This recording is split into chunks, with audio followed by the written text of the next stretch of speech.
Well, Adam, it's episode 99, and it's almost Wrestlemania time.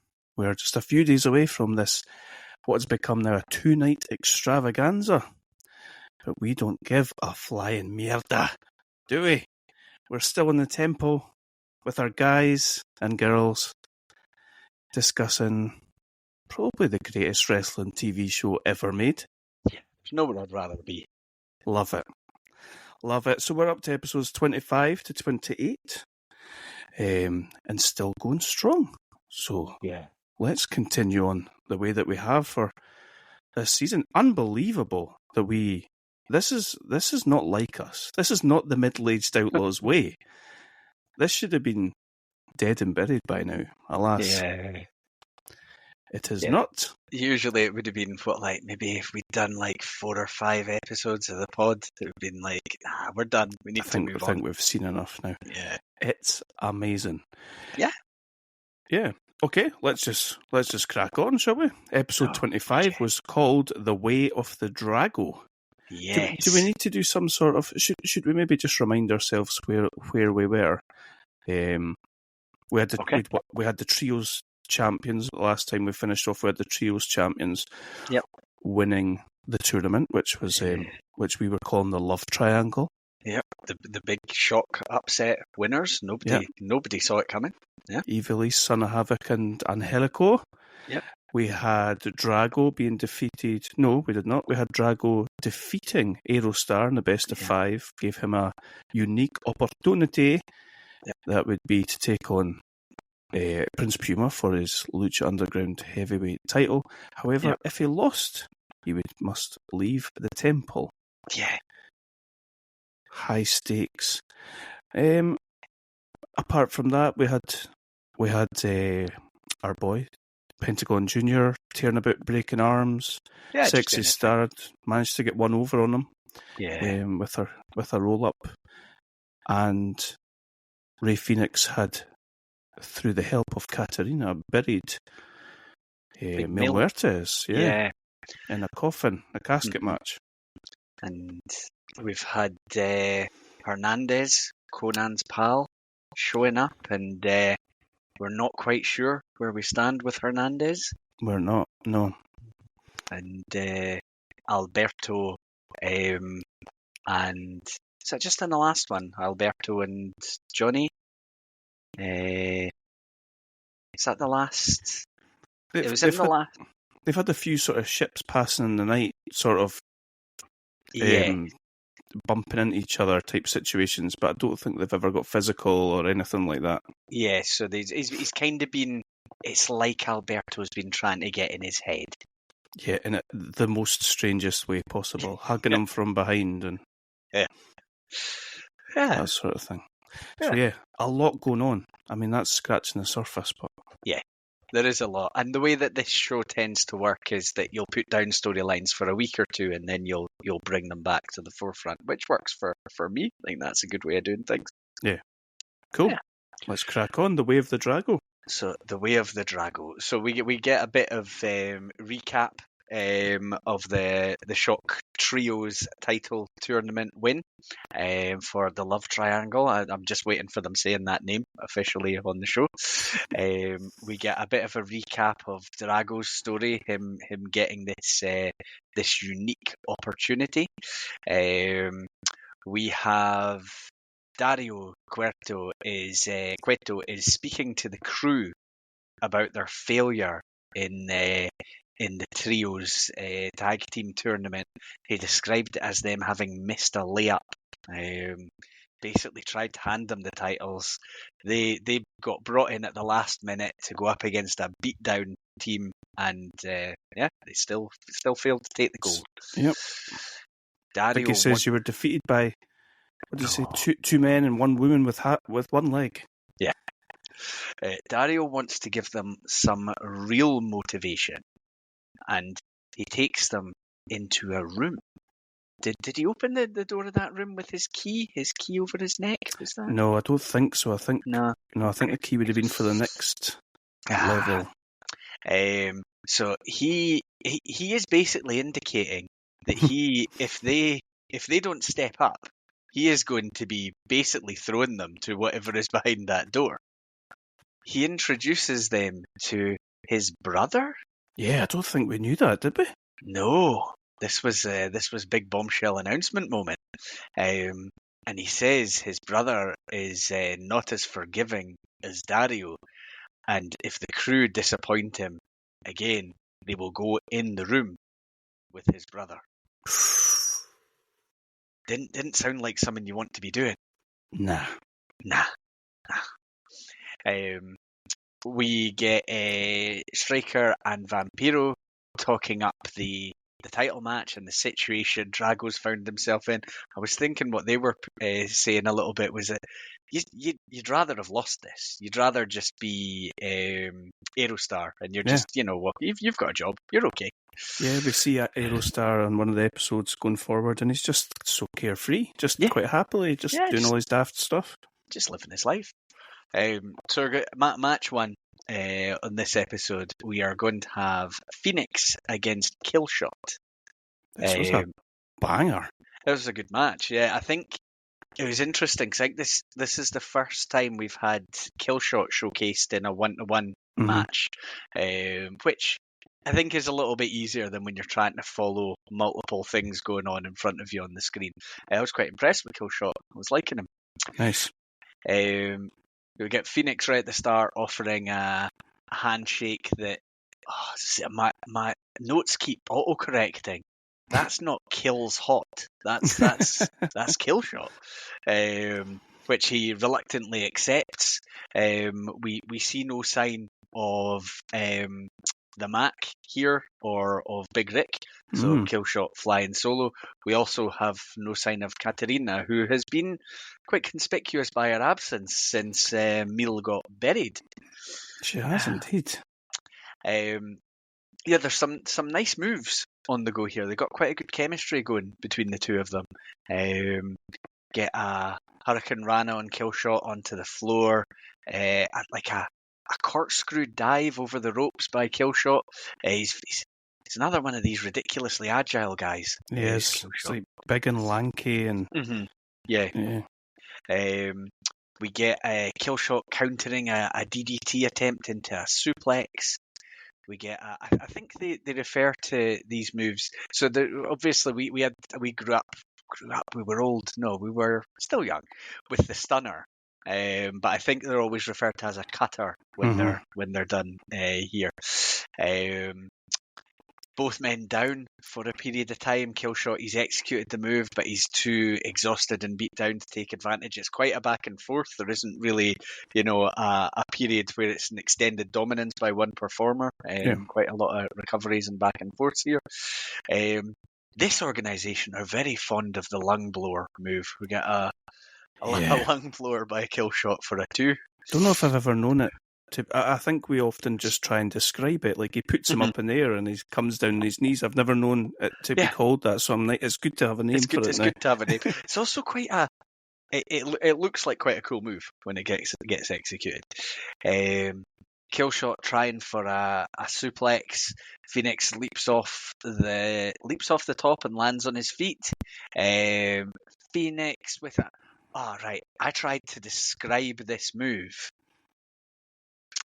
So I've written a kind of pile driver from the shoulder position for the win. And I didn't know how else to describe it. So he's got him up on the shoulder and he drops him down into like a pile driver position. Yeah. Was it like the thing that Owen Hart gave Stone Cold when he broke his neck?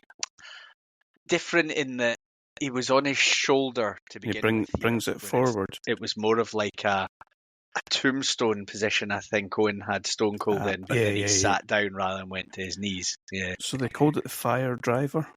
Yes. Yeah. It was nice. It was nice, yeah. So Fenix gets the win. It was a competitive match. It was a good match. I thought it was a good showcase for Killshot as a solo competitor here. And what I like about this, because we've seen it with a lot of performers, is a first match defeat doesn't mean they're not going somewhere with you. You can very much... I think a lot of the performers that have come in have lost an early match and then, been built a bit. So yeah, I enjoyed this match. Thought it was a really good start to the show. It was quite nice to see Fenix. I think we really liked the Fenix Mil Muertes stuff, and then it maybe feels like he's not really had anything to do.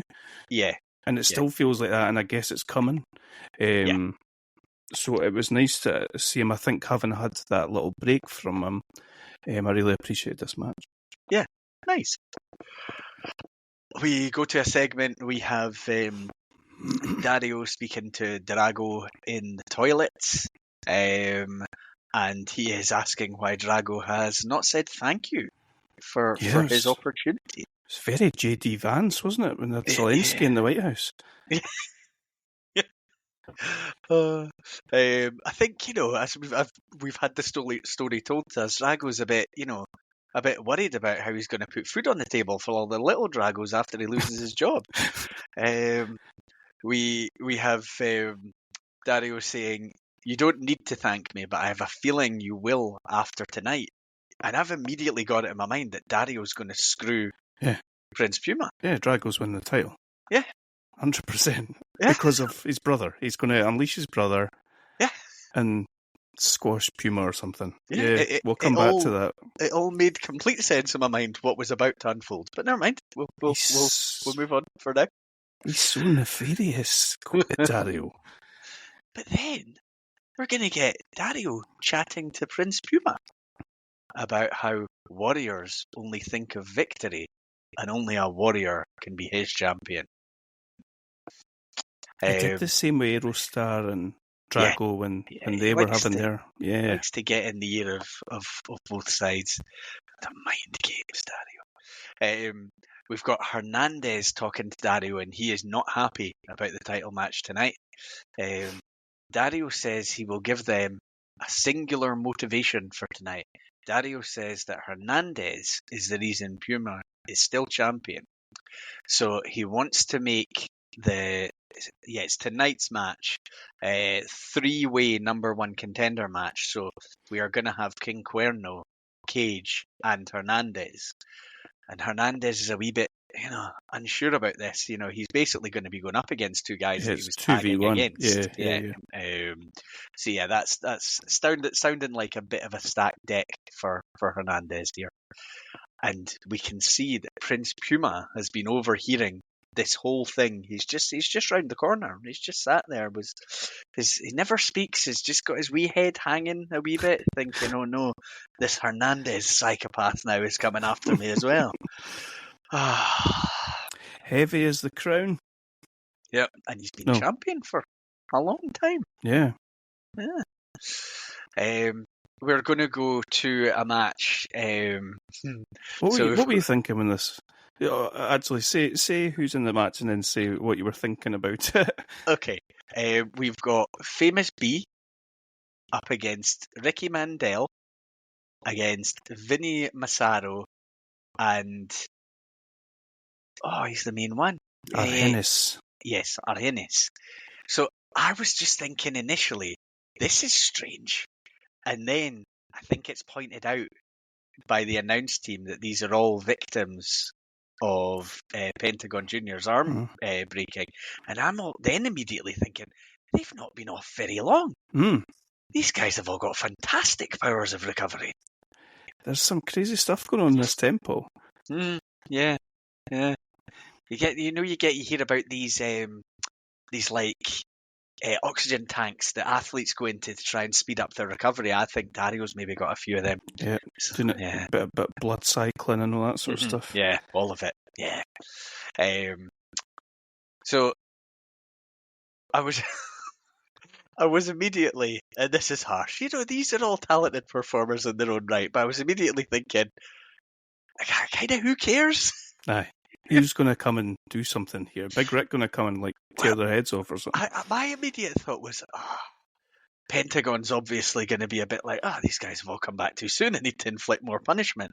What I did not expect was Tayano to come out. So he comes to the ring and just absolutely destroys them all. He really does. We've got the ref getting chucked. We've got Famous B getting power bombed. We've got Tayano is calling out the man from the crowd who attacked him last week or very recently attacked him when he kind of got knocked into the guy. So my memory was telling me that guy was Duvari from WWE fame, and I think I looked up and that was correct. So yeah, the match is a non-event. We've just got Tayano calling out Duvari. So he's challenging him to come to the temple.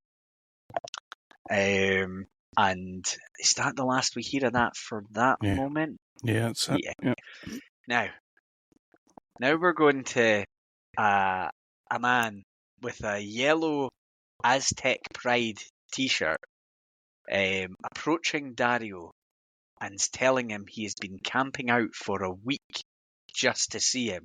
I'm immediately thinking, I kind of recognise this guy, but I couldn't place him.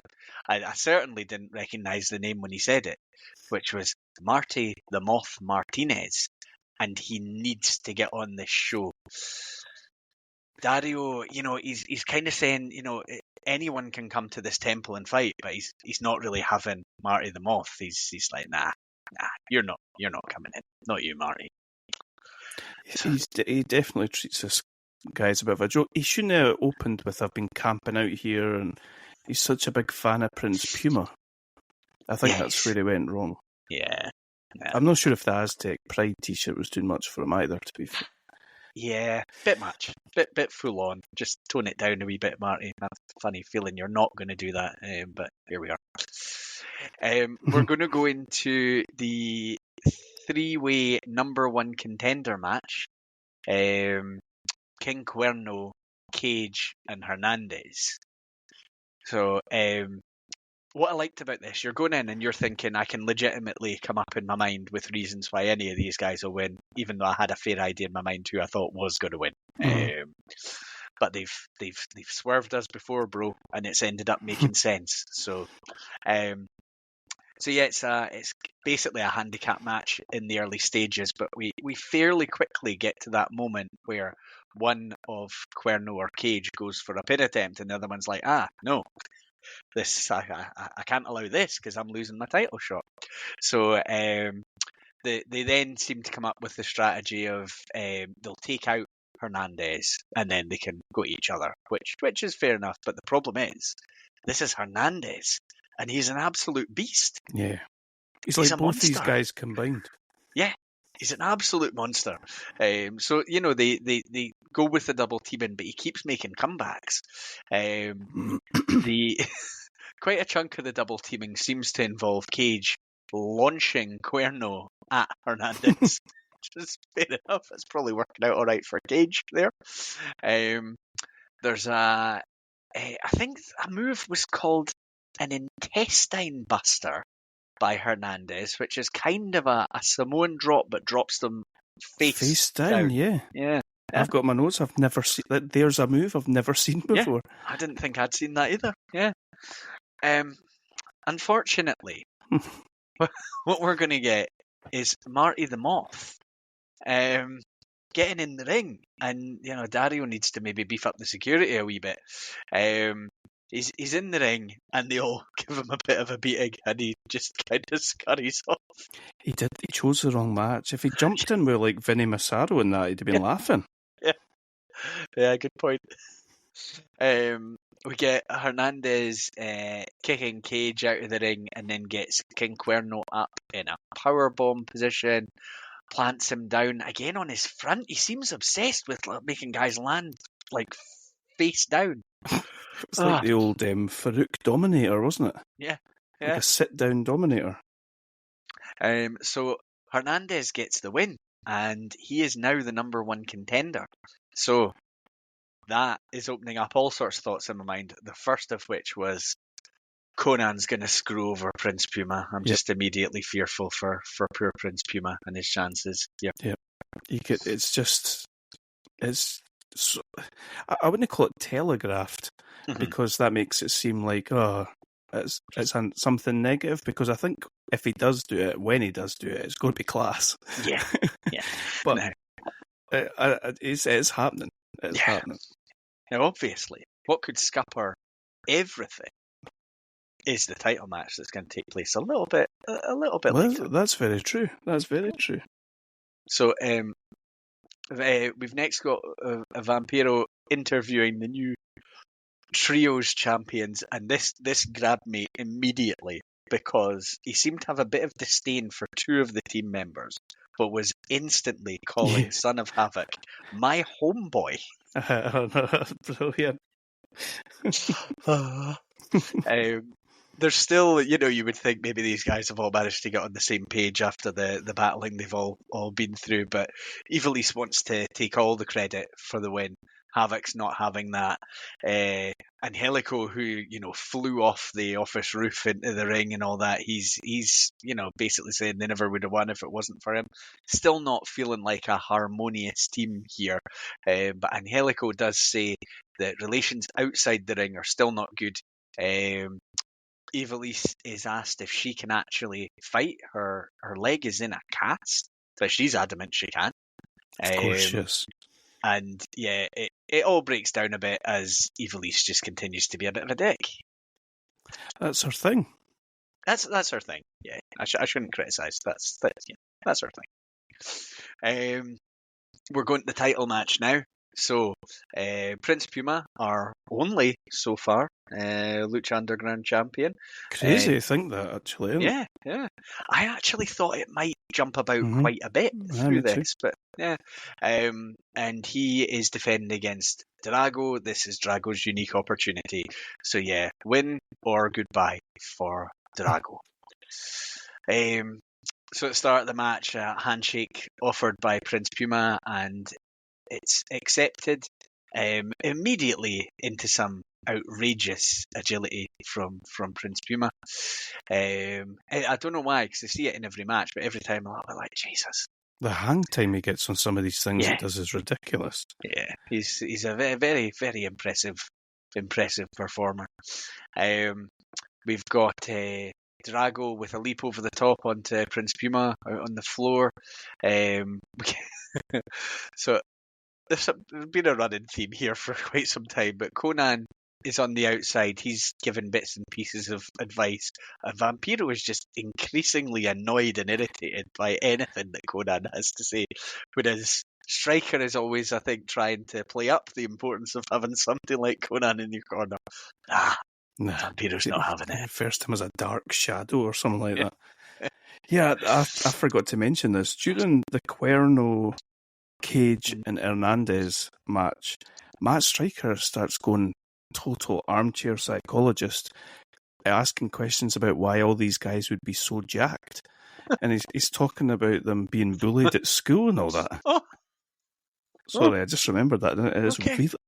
He does do that sometimes. He sort of disappears away off in his own wee sort of strange tangents until Vampiro sort of says, "What are you talking about, brother?" or something like that. You sometimes don't need to overthink it, Matt. You're at risk of like a bad Rob Zombie Halloween sequel or something like that. Just accept that some people are a little bit twisted out there.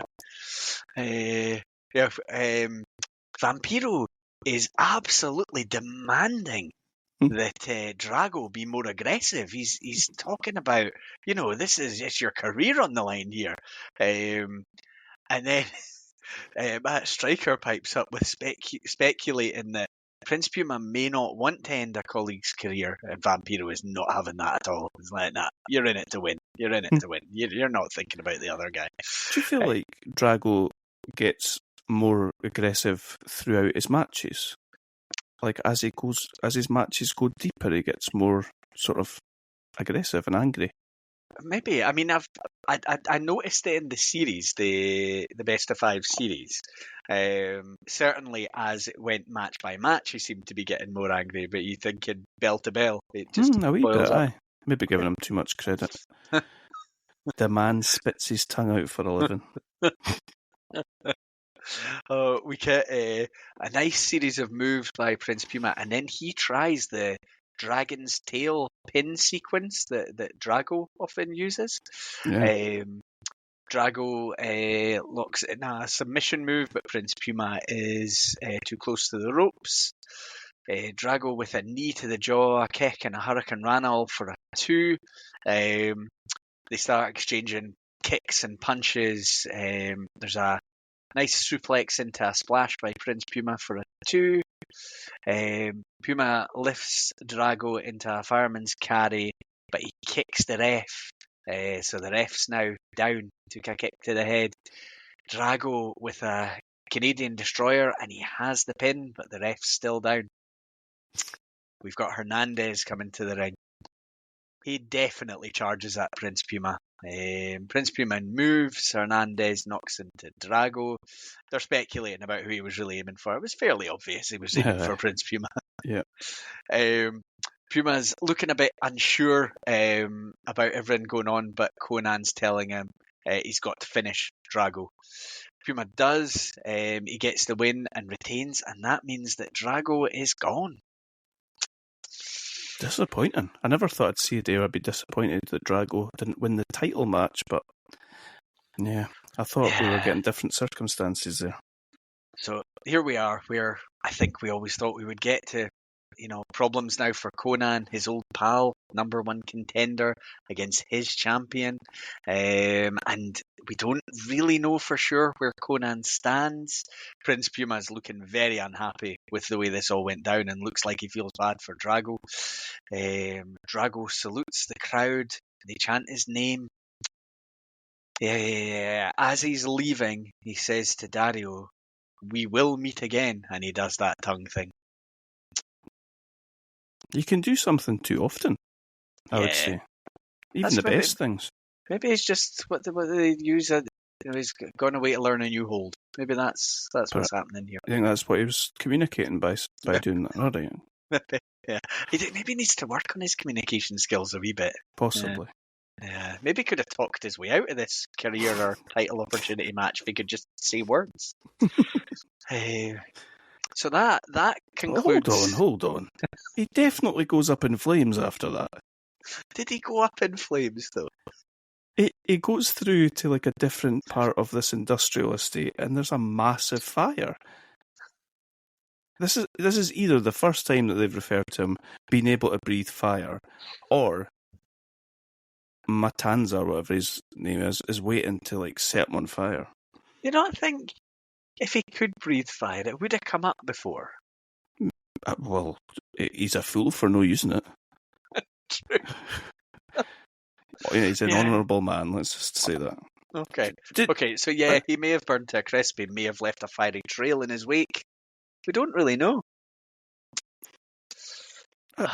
Are you assuming that because he's a dragon, he breathed fire and flew away? Yeah. Genuinely, yeah. I think that's what they've done, yeah. Because I genuinely was like, why have they blown him up? That's a bit too far. They're giving him the old Vince treatment. They should have had everybody like down the corridor saying goodbye to him. Paul London could have been there laughing. So that concludes episode 25. Thoughts? I'm going to be honest, I don't love the Hernandez stuff. Okay. I don't like... I know you're not supposed to like Hernandez, but I like Hernandez, and I don't like this stuff. Okay. I love seeing Cage in the ring. I'd love to see him every week. I think he's brilliant. I didn't know about the Tejano stuff. I was a bit confused with all that, to be honest. And I loved Fenix Killshot. I thought it was great. Yeah, that was good. I don't mind the Hernandez stuff because I'm very curious about the way in which Konnan is going to screw Prince Puma. Remember Konnan was coming for vengeance, and then he's just sort of like just come back and made a cup of tea and settled back in. He got himself a new cane and he hit Cage with it, and so he won. So it's, right, okay, that was it. That was his all good. vengeance. Cage seems to have taken it remarkably well, actually. So we go to episode 26. So the best in the business. The best in the business. So we get clips of the interaction we've seen between Johnny Mundo and Alberto El Patron. Johnny and Alberto go to Dario. They're arguing about who deserves to face Prince Puma for the title. Dario says, do you not question that? They've literally just had a number one's contender match. Yeah. You've got to calm it down a wee bit, lads, and just hold off a few weeks. That's all. A little bit of patience. Dario says that those two are the best in the business, so they will get a shot. Johnny definitely, because it's deliberate. He calls Hernandez Fernandez, and Dario corrects him. Yeah. And Dario sets a match up. So we're going to get Alberto El Patron against Johnny Mundo, and the winner of that match will face Hernandez in a new number one contenders match.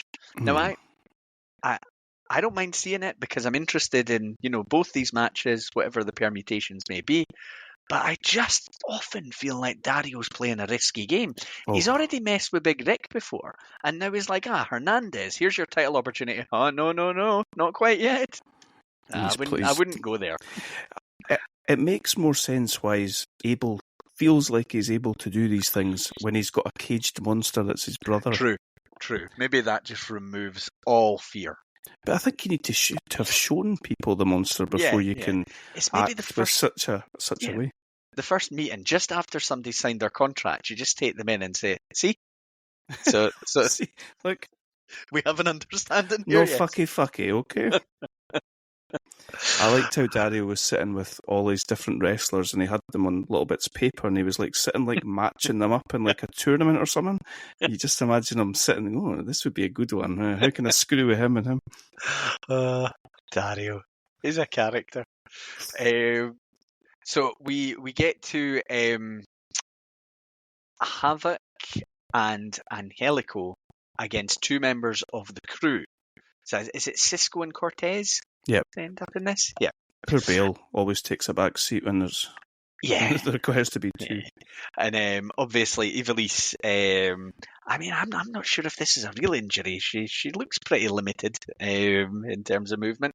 So yeah, she's sitting out in the crowd, but I swear for every minute of this match you can still hear her. Like 100%. Pretty much everything. Yeah. The crew obviously, they have the additional motivation with trying to avoid being put in the room with Dario's brother. So they probably want to be winning this match. I don't know what happens here, but I've just got in my notes. I did not like the look of the bump that Havoc just took. He fell off. I think what have we got here? Yeah. I think he falls off the top rope and he bangs his head on the concrete stairs. Oh, going up the tempo. Yeah. And he looks in some pain. Yeah. I love, though, how into Havoc the crowd still are. I mean, ever since that moment that he turned, they've been with him. It's amazing, 100%. I am impressed by... I'm not sure what I think of Angelico as a character. It feels like he's very much been there to serve a purpose in this storyline. But the man can fly. Some of his aerial skills are very impressive. He does this thing where he's getting in the ring where he puts his foot on the bottom rope and sort of springs himself into the ring. Yeah. It's always very cool. He ends up with doing some sort of crazy diving knee or something. Yeah. So the only thing I didn't really like about this, I felt like the wrong guy took the pin. But anyway, we're going to get the crew hitting a flapjack into a code breaker. I continue to enjoy the double team moves those guys come up with, but it's all on Havoc. Should have been Angelico taking the pin there. So the crew get the win, which is a big moment for them. They're safe for another week anyway from meeting Dario's brother.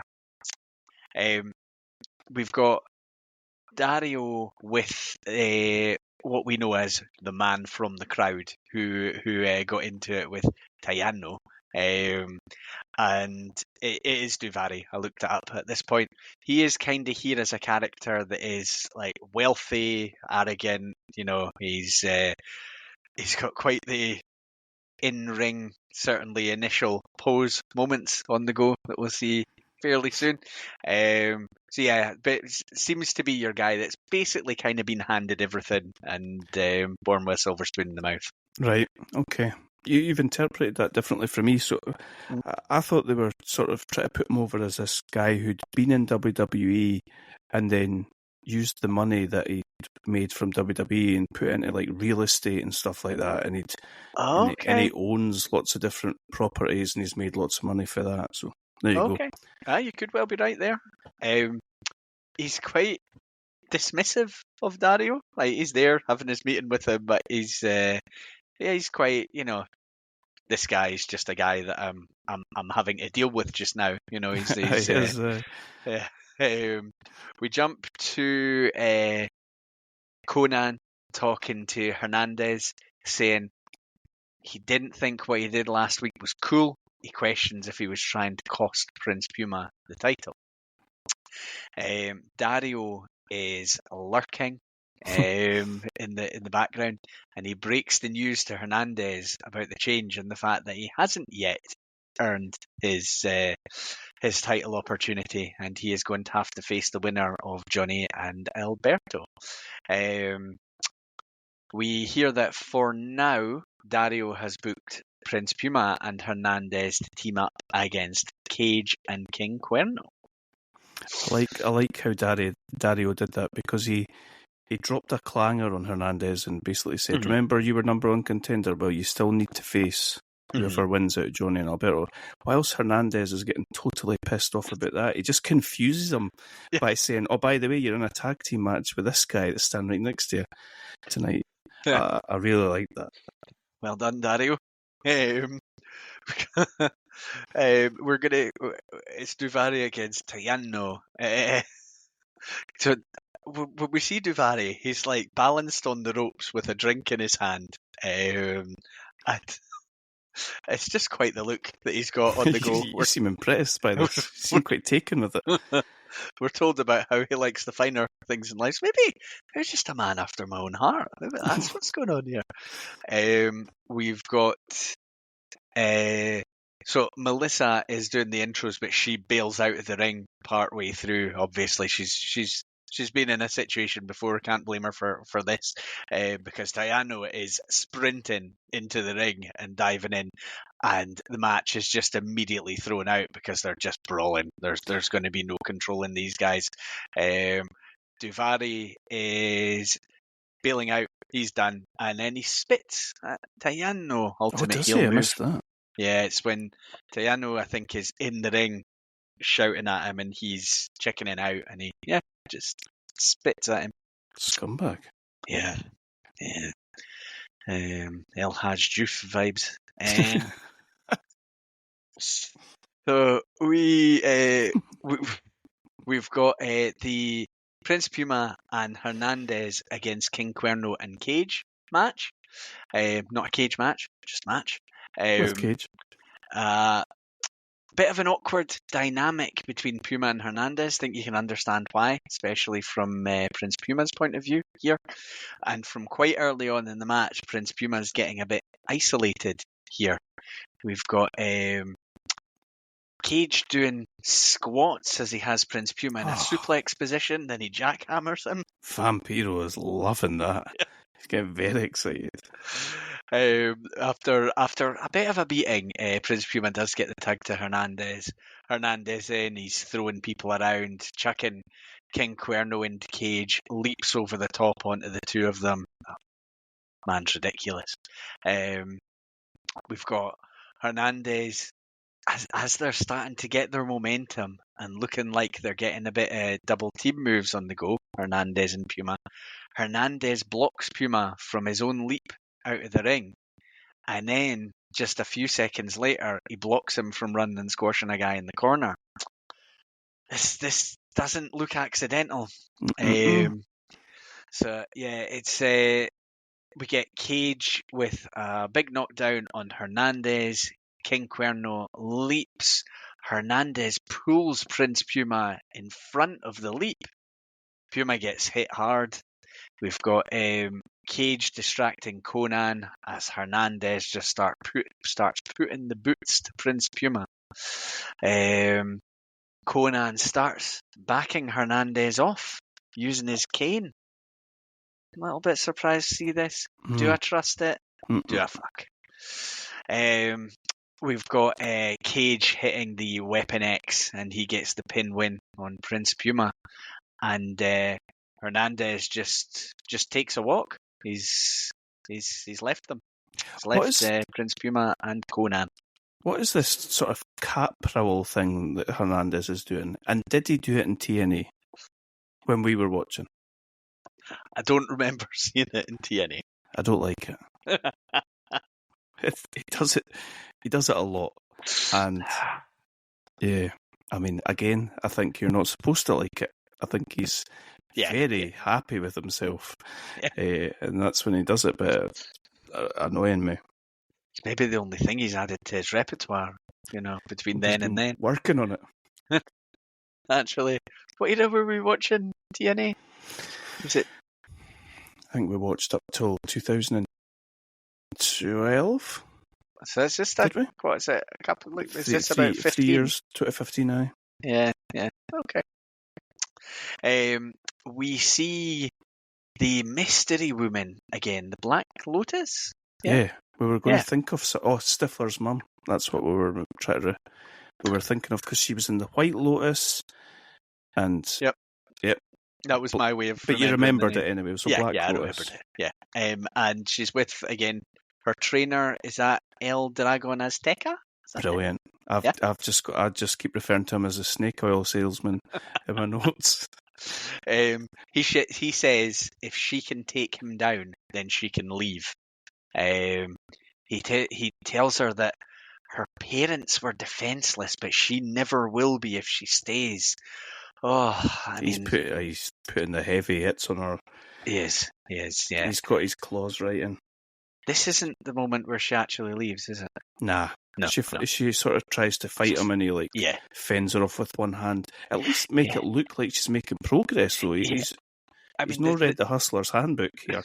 The story seems to be that she's still too full of rage to be able to compose herself enough to go into battle. I think that's what's going on there. Okay. I'll give everyone a bit of the benefit of the doubt there.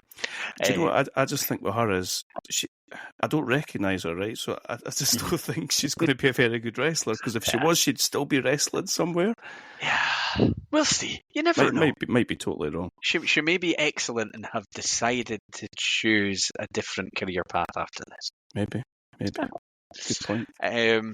We are heading for our main event now, which is Alberto El Patron against Johnny Mundo. So again, the winner of this match will face Hernandez to become the number one contender.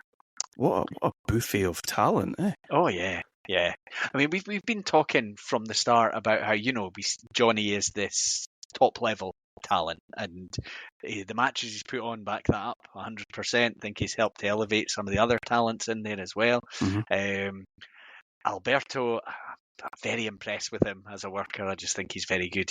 And Hernandez is just a beast, and we're looking at guys like, Cage, who aren't even really in the title reckoning just now.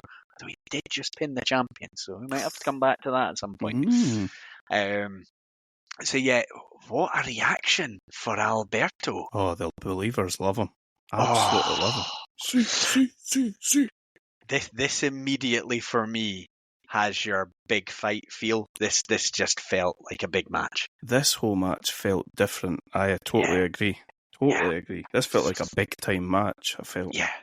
And it's quite simple in terms of your story that's going on here. These guys are both desperate to be the best. They're both desperate to beat the other guy and prove that they're better than them. Mm-hmm. It's simple, but it's working. And we get Alberto. What I like, there's a lot I like, but he's leaning in to some heel antics here, but without ever going fully over the top. Aye. He's good with that. He's got a really good balance here because he's quite vicious, but then you've got like the hair pulling, some cheap shots, all that. Vampiro's loving it. He's absolutely loving every second of it. Yeah, I thought the same. I've said here that he fights quite dirty, but this crowd are still very much on his side. Yeah. And I'm going to make an outrageous comparison here, but it's a little bit like the way that Brett fought at SummerSlam 92. Okay. It's a lofty company you're putting for Brett. There. For Brett. Yeah. We get Johnny. So Alberto's been on top in the early exchanges. Johnny a bit of a comeback, and he's shouting, "This is my world." We've got at a point just after this, we've got Vampiro saying he would poke an eye out with his thumb to break a sleeper hold. Wow. Yeah. That's a lot of talk for Vampiro. We've got Johnny. Oh, yeah. So Johnny goes over the ropes right by the turnbuckle, and as he lands, his leg is connecting with the steps, and I couldn't really tell if this was genuine or if they just made it sound and look quite bad. I looked a sore one. It did look a sore one, and he's selling it. And we've got Alberto taking a leap right into him, and sort of playing into Alberto's, taking full advantage there of the situation. But we've got both men now down and selling the punishment they've been through. That's the thing. He does a dive through the ropes. There's hardly anywhere for them to go. Yeah. So they just both crash against the wall. Basically right up against the wall. Yeah. Johnny is back up, and he leaps out and onto Alberto on the floor. Alberto quite quickly turns things round, gets dominant. We've got Johnny getting the control back again, hitting the end of the world, but it's only a 2. Alberto gets to the ropes. Tell you what, they had me there. Yeah, I thought it was over. Yep, me too. I thought it was done. We've got Alberto getting Johnny upside down, tied up in the corner, hitting kicks on him. Alberto dives at him. Johnny raises his body up. Alberto hits the post. We've got a top rope double stomp by Johnny, which gets a 2 as well. A big kick by Alberto KOs Johnny. Alberto just collapses on top of him for the pin win. So Alberto will move on to face Hernandez for the number 1 contender. I think I'd have been happy either way. Yeah. It was a really good match, so. Yeah, and I think they made a point of, not having a dominant winner at the end. They were basically both out for the count when the final move happened. Johnny will probably take defeat quite well, though, you would think. Well, doesn't seem the type of guy to hold a grudge. Well, we'll see. Okay. But yeah, I really enjoyed this match. Thought it was really good. Thought it had a real big main event feel to it. Yeah, this was good fun. El Patron's class, eh? Yeah, he is. Yeah, he's very, very good. Kind of feel like the era of WWE when I was watching him, I just don't think they fully utilised him properly. But yeah, I'd be interested to see. I'm hoping he sticks around here, but I just don't know for how long he would. It's a tough one. But even if he, went away for quite a while, then came back, I'd be happy with that too. Now, just before we go to the very end of this episode, we see a coffin, and we see Katarina. She's saying, death is defined as a permanent end of something, but for you, death is the beginning of a new life. The time for sleep is over. Does she say Pascual Mendoza? Yeah, because she's referring to his real name as that little boy that was... Yes. Remember, we got his backstory right towards the start. That's right.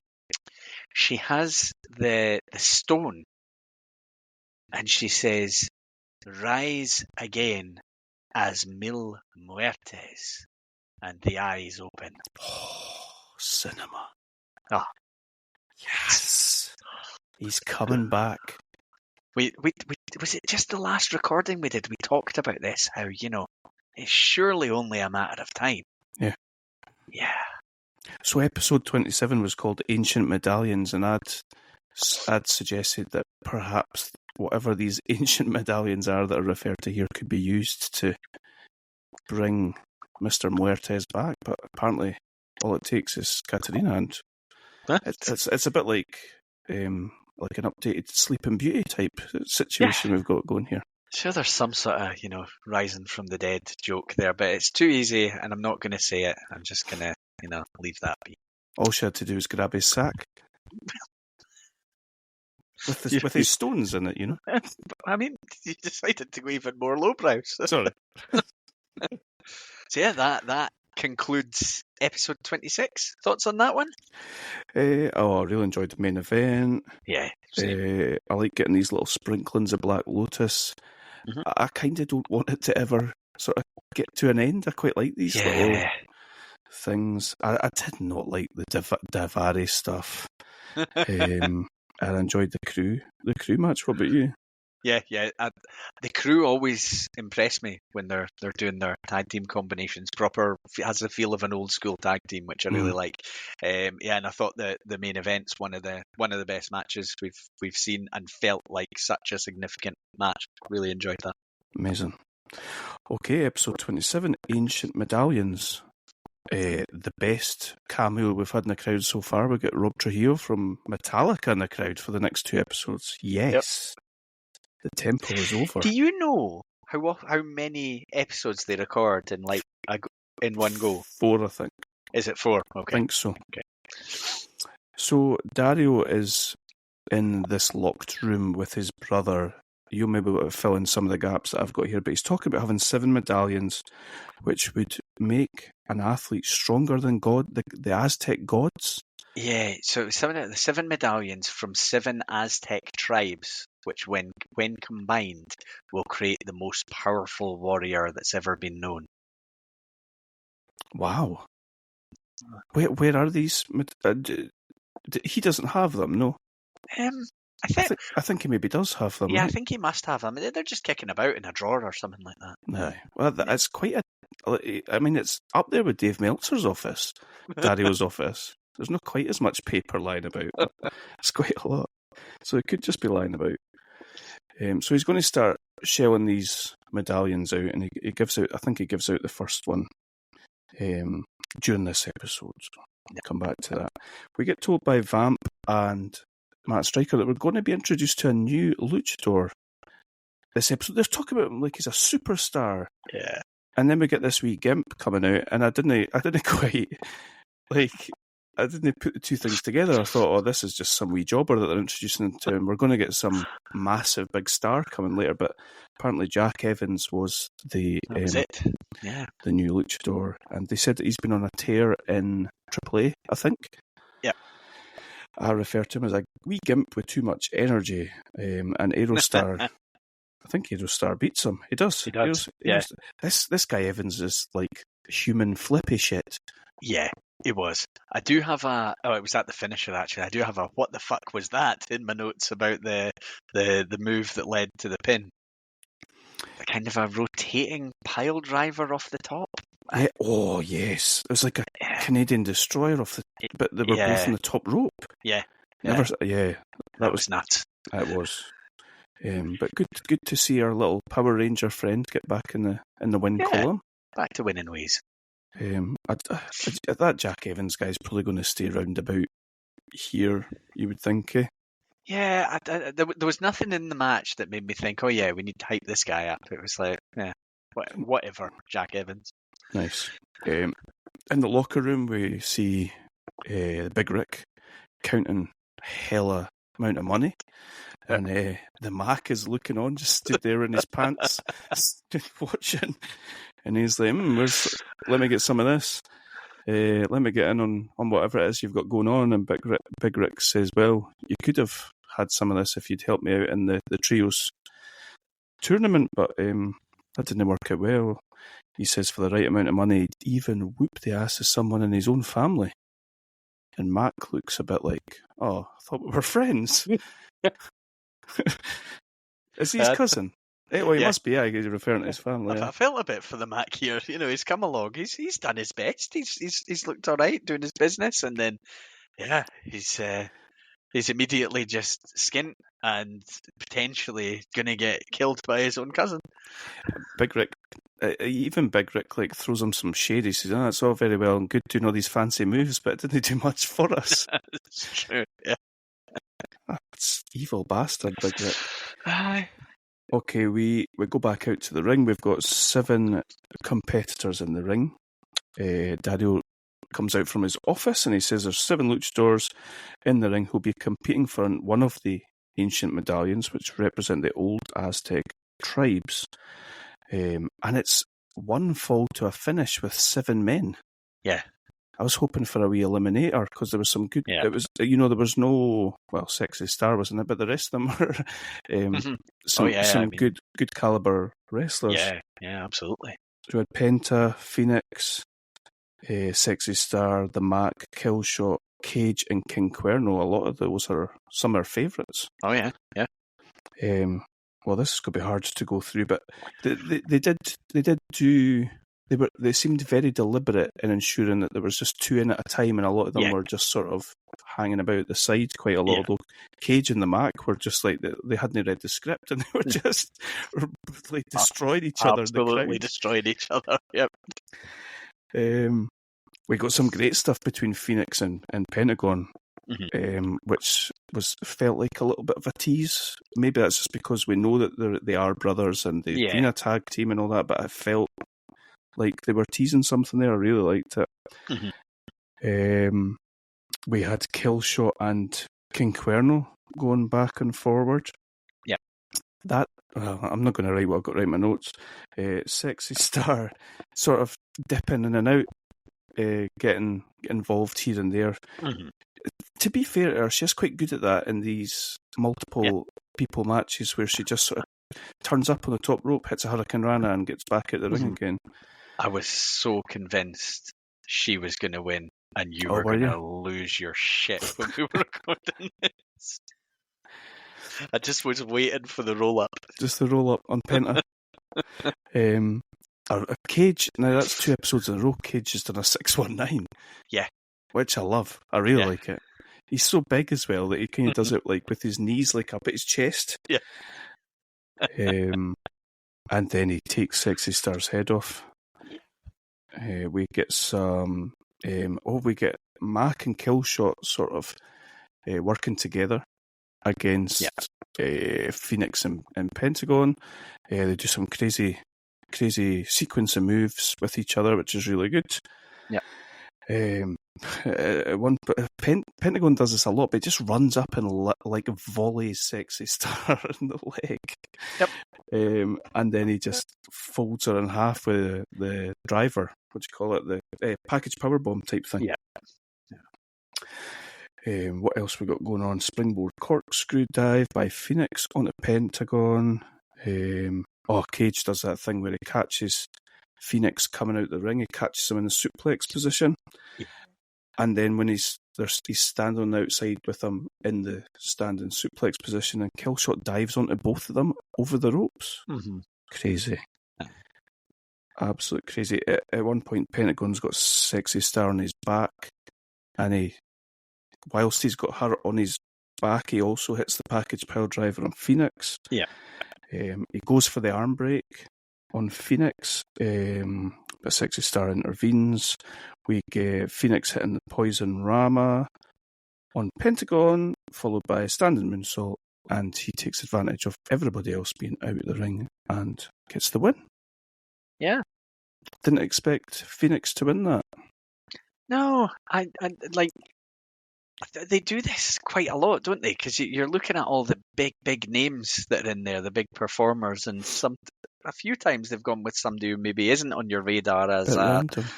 Which I don't mind. It keeps you guessing. So we didn't really see him be presented with one of these medallions or anything like that, did we? No.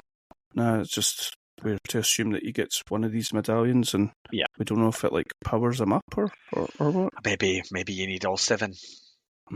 Maybe it makes him even more enticing to Jezebels than he already is.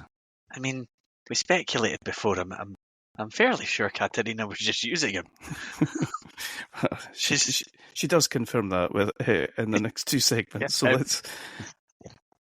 We are in Dario's office with the trio's champs. Ivelisse is still injured. I think she's still got her foot in the cast. She's walking on crutches. And Dario says, I have given the crew a title shot at your trio's titles next week, and it will be a ladder match. So that'll be interesting. He loves to stack the deck. He does. He didn't want them to be trio's champions. I would imagine he would see them as a bit of an embarrassment as the trio's champions. Yeah, if he had to present the champions from his temple somewhere, and he's got this odd bunch of people. Yeah.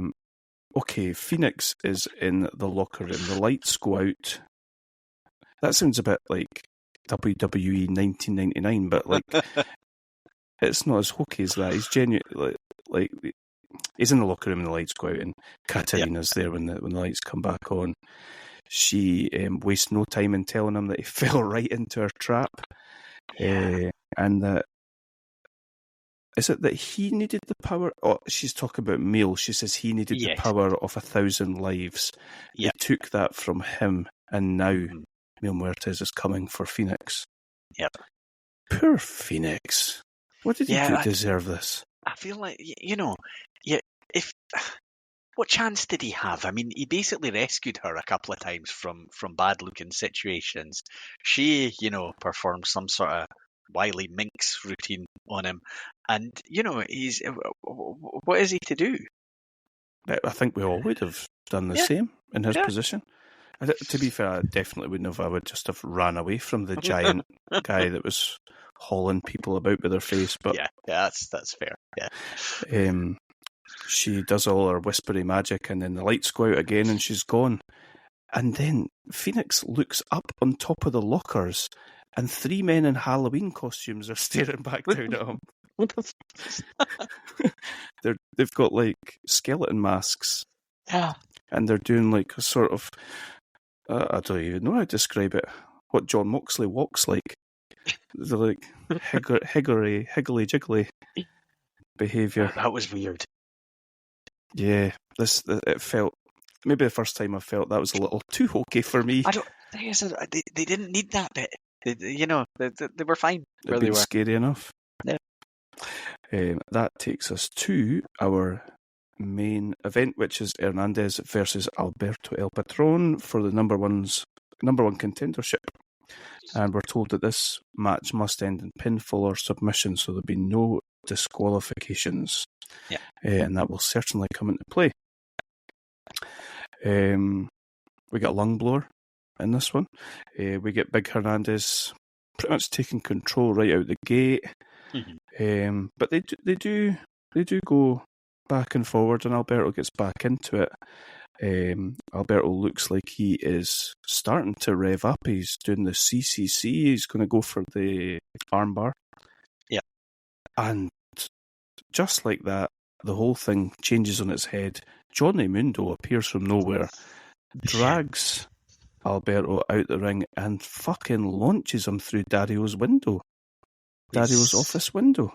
He snapped. He grew up, probably idolising Shawn Michaels. I mean, this was barbershop window stuff on the go here. That's a really good point. Dario inside looks absolutely delighted, like bemused and delighted. Yeah, it's like, oh no, my window, but also, look at very this. Good. Alberto eventually emerges covered in blood by the looks of him. And I don't even think Hernandez requires to do a move to him or anything like that. He just pins him. Yeah. And Alberto is looked at by various paramedics, and he looks in pretty serious condition. Mm-hmm. Yeah. And Johnny's given it, this is my world. I don't like this side of Johnny. Well, I was a wee bit caught off guard by it. Savage. Yeah, it was, and it's. I think you're supposed to be thinking, well, he's kind of been pushed and nudged and ribbed by Alberto this whole time, and then Alberto's still got the better of him when the match took place. But yeah, it seemed a little bit of a significant bit of a heel reaction to losing a match clean, though. It's quite disproportionate for the circumstances. Yeah. A few little nudges, a few little. Well, he did cuddle him from behind. I mean, this day and age, that's borderline abuse or assault. Yeah, disappointing actually, because stupid cat prowling Hernandez continues to be number one contender. Well, the thing that disappointed me is I was sitting thinking this is quite a good match. I was quite enjoying, Hernandez had dominated for a bit, Alberto had come back into it and dominated for a bit, but I did look at the time that was left in the show and I thought, oh, this is going to come to quite an abrupt ending, and then we soon saw why. Yeah, I mean, I suppose it makes sense. Alberto's what is he, like the AAA Mega Champion? Yeah. He can't be on every episode of this show. Yeah. I wouldn't have thought. I don't think it makes sense to have him in matches every single week either, because you can't have classic matches every week with the same person, I don't think. Yeah, I agreed. So, yeah. We're gonna get Johnny and Alberto down the line. You would think again, some sort of grudge match, maybe put them in a cage or something. Yeah, I suppose it serves a couple of purposes. It lets, like you say, Alberto go away for a while, and then when he does come back, he's got a ready-made storyline there to go into keeping him away from the title situation. You would think, unless Johnny happens to become champion at some point in the interim. I was actually thinking that about Tejano. Like, this guy was been fighting for arguably the best prize in Mexican wrestling only a few episodes ago, and now he's dealing with this fanny from Muhammad Hassan's manager or whatever he was. Yeah. What'd you like out of this episode? Do you have some likes and dislikes? For a multi-person match, I quite like the 7-person match, because sort of the reason that you talked about, with mostly keeping just 2 guys as the focal point in the ring. But I think for me, it was very much a storyline episode.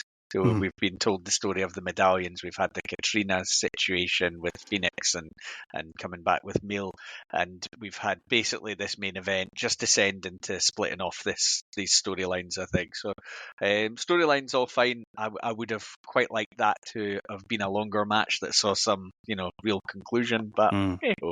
And then maybe go back to it as well once Hernandez is champion from Konnan's help. Yeah. Okay, episode 28 is called Chutes and Ladders, referring to our main event, which will be the trio's titles on the line in a ladder match. Yeah. The very first match right out the gate is Prince Puma versus Marty the Moth Martinez. Yeah. And I thought, he's done something to impress somebody if he's getting a title shot in his debut. I'll tell you who he didn't impress is the ring announcer, Melissa, because she gave a very half-hearted intro for Marty the Moth. Did she? It was kind of how she's usually got like the big booming voice that's giving it big for the intro. She was Marty. She's like, this guy. So Vamp and Striker very much go out their way to tell us that this is a non-title match. So I was like, oh, right, okay. Yeah. Marty is delighted to see Puma. Oh, yeah. He's Puma's an idiot. This annoyed me. Yeah. He doesn't need Konnan to tell him not to try and get a selfie with someone that he's fighting. It went too far for it to be, it made him look really stupid, actually. They're going round and high-fiving and hugging, and they're looking for a camera from somebody, and Marty just levels the champ with a huge clothesline. Fair play to him. Yeah.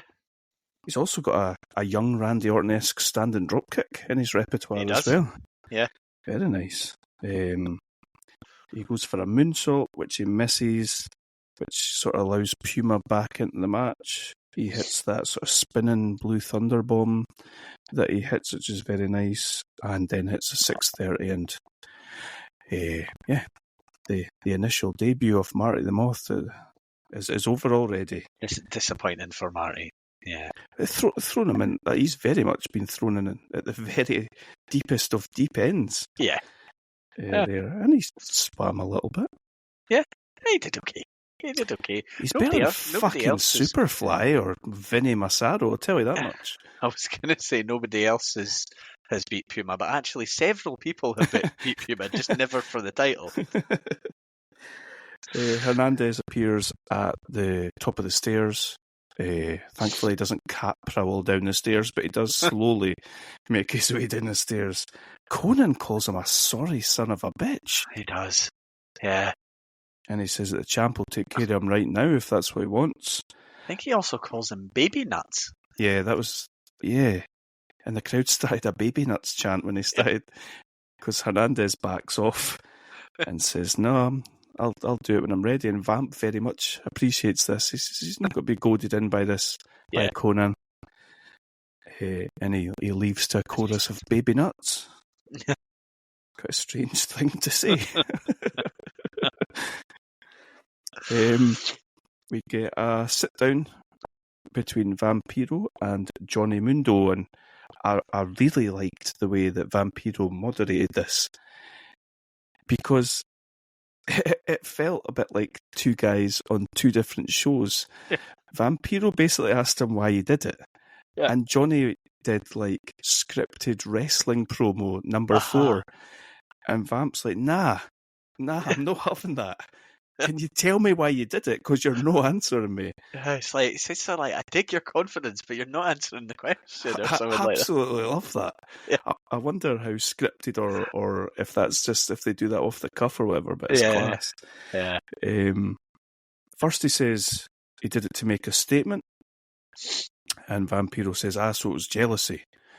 You did it out of jealousy. This big star comes in and then we get to the crux of the matter. Johnny says he did it because he's been here from day one, sort of grinding for Lucha Underground. And in comes El Patron once things are up and running. I like that. That makes sense. Mm-hmm. Yeah. I don't like the "this is my world," but it gives. I suppose it puts a bit more beef around it. Mm-hmm.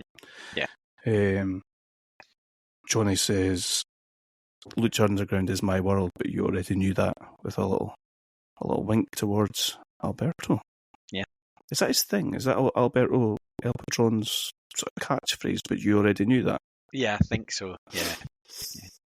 Okay. What do you think of that little sit down? I quite enjoyed it. The thing is, Vampiro's a funny interviewer. Like, we've talked before about the fact that he'll often, start off really quite aggressive and then he'll be like, I dig that, and he's like friends with him, and then he'll go aggressive again, and you're like, well, where actually do you stand here? But it did feel different this one. It was like it was like they were, if the camera had split and you could see that they were actually talking to two different people, you would have thought, they're having different conversations here. Yeah. The funny thing is, like, I think anytime Johnny Mundo's been on screen that's not wrestling related, I think he comes across really well. I feel like he doesn't feel... sometimes when you see people in WWE and you're like, just don't let them speak. Yeah. I don't know if I ever remember Morrison being like that, but he's pretty charismatic. Yeah, he is. Yeah. Okay, we've got Dario in his office with the crew. He's talking to them all about the sacrifices that the gods would make when they would behead people at the top of their temples and let the heads roll down. I think there's a bit of undercurrent here of if you don't beat the love triangle tonight, then the sacrifices that his brother will make may be quite similar. I think I'd just be leaving. I mean, when the talk is of beheadings and things like that, I'd be like, do you know what? Don't even worry about my last check. I'll just go. I'm good. I'll just go. The Fiend. And other wrestlers of that ilk that are billed as monsters, but then they have to get in the ring. And it's like, that doesn't really work. I'm a little bit worried for Matanza Cuento or whatever his name is. Yeah. I hope he lives. There's kind of part of me that hopes that we never actually see it. That would work beautifully. Yeah. Because there is that concern of like he's just a guy doing body slams and bouncing off the ropes and stuff. We shall see if they deliver. our next match, which I have highlighted with a "I don't love this" note at the bottom of the match, is Delavar Davari, the Golden Warrior, versus Tejano. I missed a lot of this match because my kids came in. According to my notes, it doesn't seem like McMahon's going on. I assume that is an autocorrect. It looks like Tejano was basically finally getting his revenge on this guy. Mm-hmm. He hits a code breaker. I've made a little note in here that poor Tejano, it was only weeks ago he was fighting for the AAA title. And as Tejano's sort of getting towards putting this guy away, Big Rick appears. It's impressive for a guy at Big Rick's size to appear out of nowhere, but he does. Yeah. I've definitely got confused here because I've said that he hits him with a Hurricane Rana. That would be impressive. That would be so awesome. I think it's the other guy that hits Davari hits Hurricane Rana after Big Rick sort of run Tejano down. Yeah. And we now know where he's been getting his big lots of money from. Yeah. Yep. Big Rick would is the Mac on have the done payroll. that for him, do you think? Tough to say. We don't really know his character yet, do we? What will become of the Mac now? I mean, I think he should start wearing more clothes. Okay. Yeah. Just out the ring. Just continue with the pants in the ring. Just the pants, aye. Yeah. Big Rick is the ultimate mercenary, isn't he? Oh, yeah. Yeah. And, they kind of painted that picture at the start, and then I wouldn't say he turned babyface, but he looked like, he certainly had some morals for a brief period of time, but he's going where the money is. Fair play. His thing. I like that. I like that. That's his character. He did get a bit of sympathy for the crowd and all that, but yeah, he can play it however he wants. He's Big Rick. Yeah. We are in Dario's office. He is being haunted by someone poking him in the back. A female's, but judging by the nails, it's not Pimpinella, I don't think. Eventually, she shows herself to be Katerina. She says to Dario that Meal will deliver for him a sacrifice. But I think we're supposed to be playing it like she's never actually there. She's just sort of whispering in his ear. Yeah. Because he's kind of like thinking to himself, sacrifice. She says he's coming back more powerful than ever. And she whispers the word death match. And he's like, a death match? Yeah. Yes. Does she refer to Fenix at all? I don't have it in my notes, her referring to Fenix. But yeah, it's quite interesting the way it all plays out, because it's like Dario is if she never appeared on screen at all, like he was just slowly coming to these ideas himself about what he should be doing. It's a bit like Kaa talking to Mowgli in the Jungle Book with the big eyes going. So yeah, what do you think about that? A potential death match next week between Fenix and Mil Muertes? I'm in. I just think, every gimmick match that we've seen has been different from what we're used to seeing elsewhere. Mm-hmm. They've made it their own thing. So there's no real gimmick match thing that could be said that I would fear. Maybe if we see one that's terrible, I'll change my mind. But because they've made these things their own, I'm here for it. Nice. I hear death match. I think like strobe light, and glass and stuff. But the casket match earns them enough to say, let's watch it and see. Yeah, I think it'll be different from maybe what we associate with deathmatch being. Yeah. The man is clearly immortal, so death perhaps doesn't mean very much to Mil Muertes. Okay, so we see that. What did you refer to this guy called? Come with me. I've not put him in my notes here. I did earlier on. The snake oil salesman guy. Dragon Azteca or something like that. Nice. Yeah. He is reading a note that the Black Lotus has left him, so she's maybe like got up in the middle of the night and disappeared. She's left the training school. Yep. And she's away. I think we see her. Do we see her walking down like a train track sort of thing? Yeah. and a silhouette of a man appears at the door of the dojo, and what does he say? He appears saying, "If you don't want her to die, you'll need my help." And we get a little bit of a cut to advert, and it's like, oof. We couldn't see it was Chavo, could we? Or did it pan in and show us Chavo? I think I don't know if I knew. I just knew it was Chavo, but I can't think if they actually confirmed that in that moment.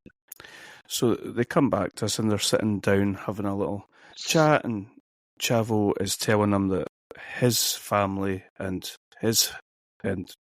both their families, they had a bond. Yeah. And the guy's just like, nah, the Guerreros are scumbags. What are you on about? Chavo's basically trying to get something out of the guy, but Chavo's in trouble in Mexico. He's made a lot of enemies with his behaviour with Blue Demon. And he can't go back to Mexico, it sounds like. So this guy's obviously in good with people in Mexico. He says, I'll clear your debt for you as long as you protect the Black Lotus with your life. With your life, yeah. I don't trust Chavo to look after it with his life. No.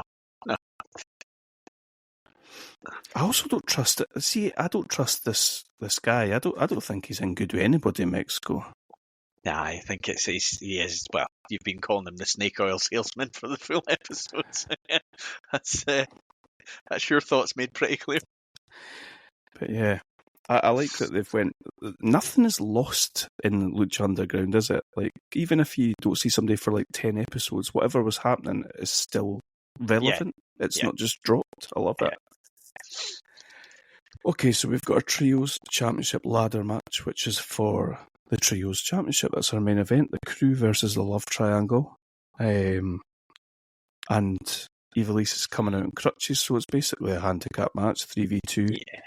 The Crew don't even wait for our champions to make their way even to the top of the stairs. They jumpstart things just as they're coming out. They're way up the stairs. And one of the Crew's beating the shit out of Ivelisse. I thought it looked a bit harsh. Yeah. I mean, she's already on crutches. She's struggling to move at all. But yeah, they're trying to eliminate her permanently. Yeah. Even the ladders that they've got in the temple are like dirty, old-looking, rusty ladders. They look like they have been under that ring for years. Like, everything about this show's so well put together. Yeah. We have Angelico diving over the ropes onto a massive ladder that both Bale and Cortez Castro are holding. Difficult to go through this match, to be honest. There's an awful lot that's going on. We have at one point it looks like Angelico is going to jump off of Dario's office. He's got somebody set up through a table, one of them. But is it Cortez Castro sort of sneaks up on him and hits him with a kendo stick and folds him up in two. And they do that. The Crew get Son of Havoc basically isolated. They do that running at the turnbuckles kick thing that they do through. They call it the beatdown or something like that. Yeah. We get a good bit where the windows in Dario's office have been boarded up, and what is it? Son of Angelico. Oh, as Angelico gets smashed up against the boards and the boards come loose. Yeah. And we get a peek inside and Dario's on the phone. We can hear what he's saying as well, and it's like quite intriguing what he's saying. Yeah. And then the Crew start using the boards as weapons.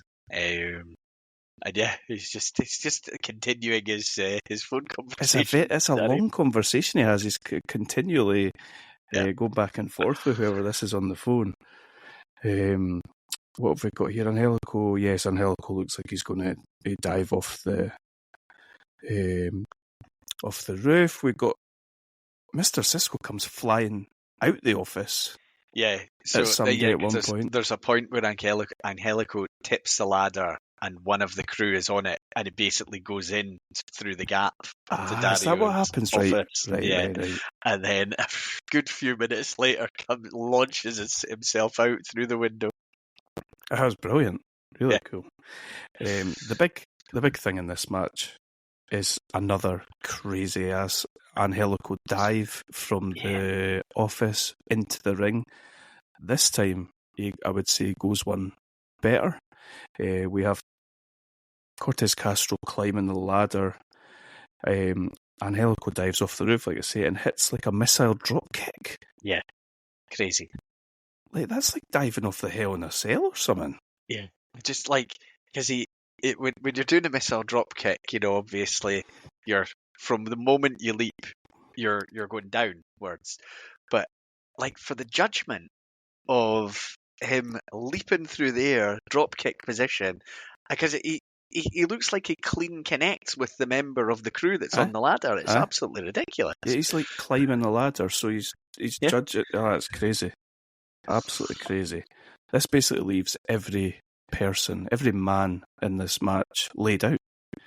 And Ivelisse limps her way into the ring, climbs the ladder, and eventually pulls the titles down to retain the titles. Yeah. And Dario does not look very happy in his office. No, he doesn't. Again. Much as she's clearly the annoying heelish one in the team, the crowd did pop for Ivelisse, putting in that effort despite her injury to climb up and get those belts down. It felt a little bit of a humbling for Ivelisse. I felt this match, and it maybe might have changed her character. It's highly unlikely, but wee bit of a redemption arc. I just can't think she's going to stop just screeching the way that she does, though. No, it's quite a good match. What now though for the crew? I mean, they've had their warning. Oh, they're getting fed. Oh, aren't they? I mean, the upsetting thing is, I really like them as a team. See, every time they have their matches, I really enjoy it. Aye, me too. I assume these guys, they're now just monster meat. They're just being fed. Monster meat. Well, we shall see. Did you have any likes and dislikes from this one? I enjoyed that tag match. I'm not a fan of Duvari either. I think a lot of the stuff. I'm happy we're going to get a return of Mil Muertes, and that story's just bubbling away. And I'm just I can't. I wouldn't have minded. I don't think the Big Rick thing if I just had a bit more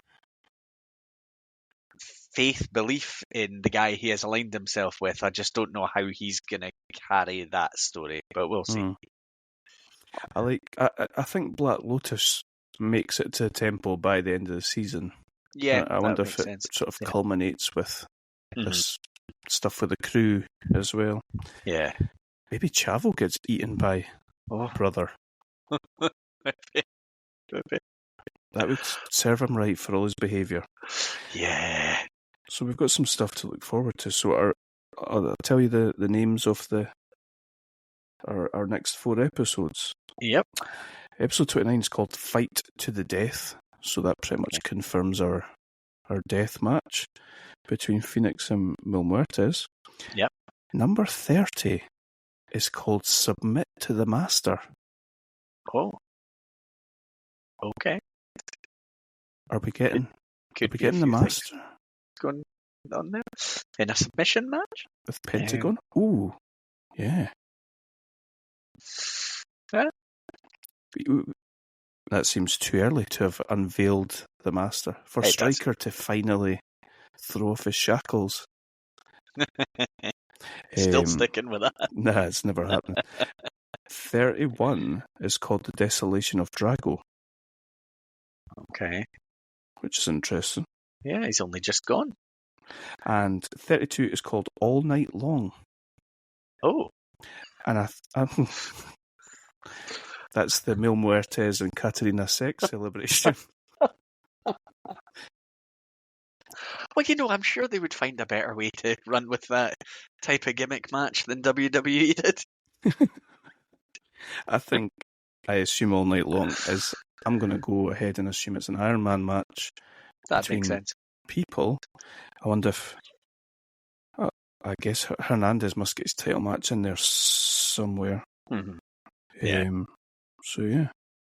Interesting. Episode 32 was rated a 9 stars on IMDb. Oh. Exciting. Absolutely. Yeah. Absolutely. So, Submit to the Masters got me revving. Just try not to watch it all tonight. Well, okay, I'll try. Episode 100's our next episode. Oh! Let's watch all the rest of the episodes. Nah, okay. I'd probably have to, I don't know, quit my job. And? I mean, I'm not against it.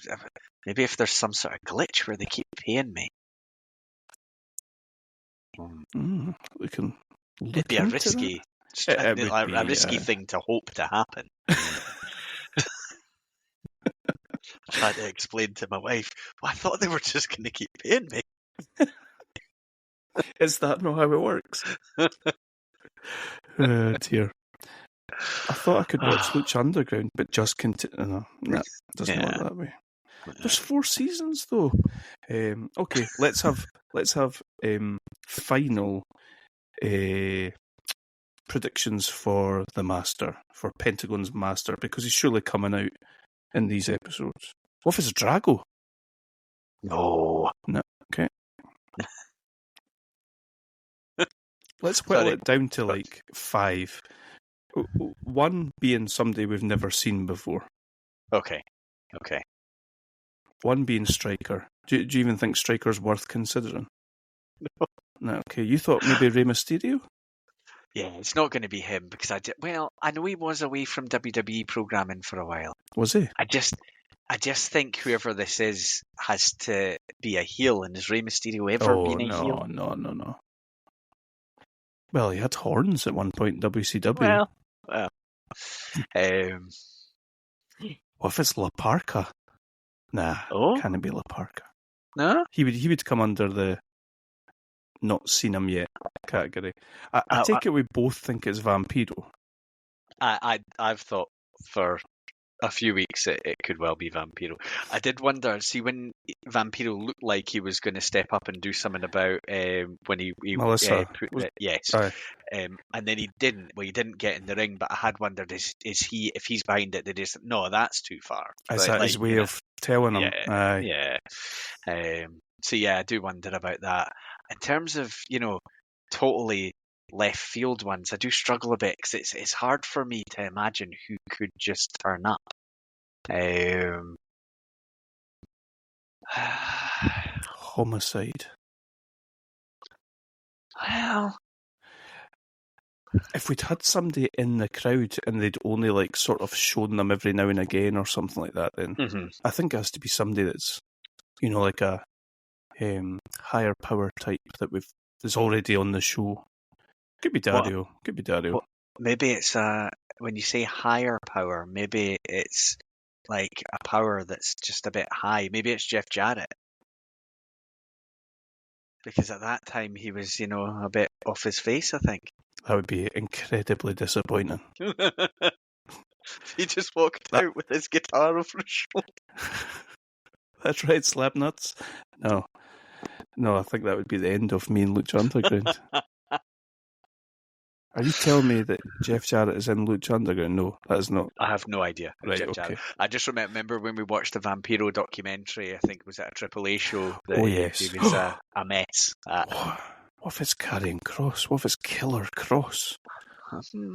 Was he established at this point in time? Highly unlikely. 2000. It's 10 years ago. He's barely established on WWE television. That's true. At least we know that it won't be Vince McMahon. He's already ruined a higher power storyline. It can't be him. Christopher Daniels.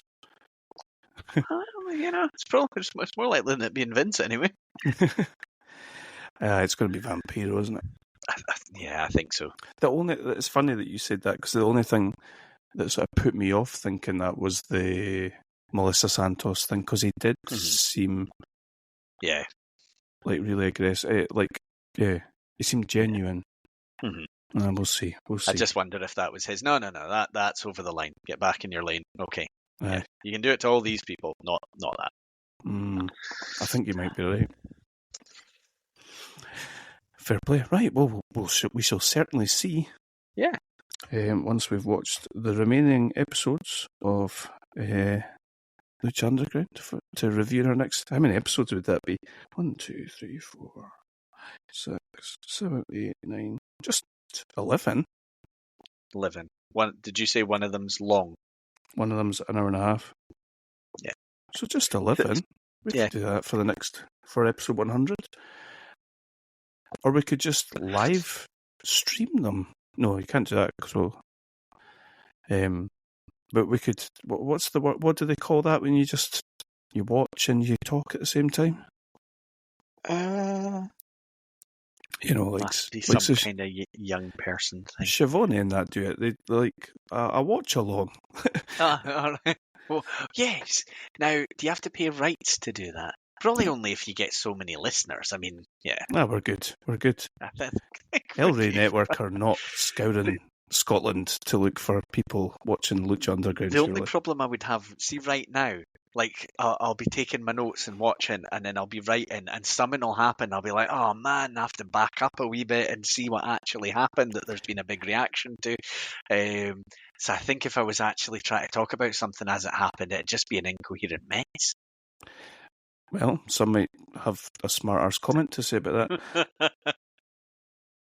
That is an interesting point you bring up, though, is that you don't get instant replays on Lucha Underground. No. And I think I kind of love it. Yeah. Because if you miss it, you miss it, and that's it. Yeah. Yeah, there's been times when I've waited for a replay, and you just don't get it. I'm like, oh well, okay. Yeah, it brings that sort of authenticity of you're watching some sort of underground thing going on, as opposed to a TV show. Okay, rambled enough. I'm going to ask for your predictions for who is champion by the end of this season as well. Right. I think he will lose it right near the end. I don't think Hernandez will win it. I think he'll lose it once, and he'll lose it to Cage. I think Cage right at the end. What about you? That is potentially who I was thinking. I think Johnny Mundo deserves the title. Yeah. At some point. So if you say Cage, I'll say Johnny. Okay. We shall see in like 3 episodes' time. Yeah, exciting. Right, you take care of yourself whilst we're getting ready for episode 100. I'll get the banners ready and the to service us. Yeah, seems appropriate. Yeah. It's kind of a big deal. 100 episodes. Is it? Well, I didn't. Did you, when we started, did you think, we'll definitely hit 100? Absolutely not. No, when I was changing my mind about what we were going to talk about every single episode, no. I thought you'd have done it, but I had enough of me by about episode 10. I do think if we hadn't found Lucha Underground, because we were at a bit of a crossroads those weeks ago. Yeah. We didn't really know what to do, and you'd floated this a long time ago and assumed that I wouldn't like the idea of it, I think. But yeah, very, very good find, this. We'll have been nearly going 5 years. Oh, November 2020 we started in. Do you know, if we go another 5 years and a few months, I'll be 50. Jesus. We might have to rename the show. Oh, that's ridiculous. Ancient Bastards Still Watching Wrestling podcast. This nearly roll off the tongue, but well, the Young Bucks are still the Young Bucks, and they're balding and that, so. Yeah, true. At least we're doing this with some dignity, kind of, at times. Okay, let's end on that and reconvene in 2 weeks' time. Cool. You take it easy. Cheers. Cheers.